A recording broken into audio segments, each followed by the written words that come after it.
Today we are going to identify the very important vessels that we can appreciate in this interior view of the skull.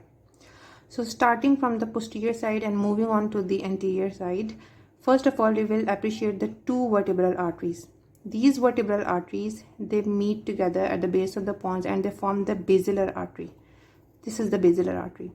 Other branches of the vertebral artery that we can appreciate are the anterior spinal artery and the posterior inferior cerebellar artery, the other mnemonic for which is pica.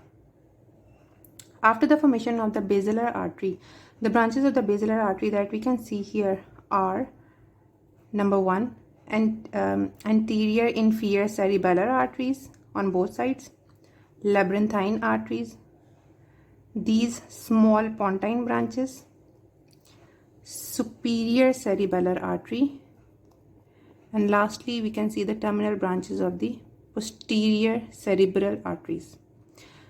This posterior cerebral artery communicates with the internal carotid arteries on both sides via these communicating arteries, which are termed as the posterior communicating artery.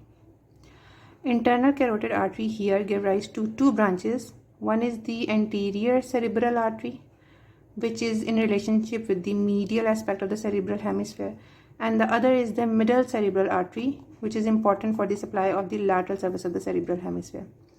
So these anterior cerebral arteries, they are interconnected via the anterior communicating artery.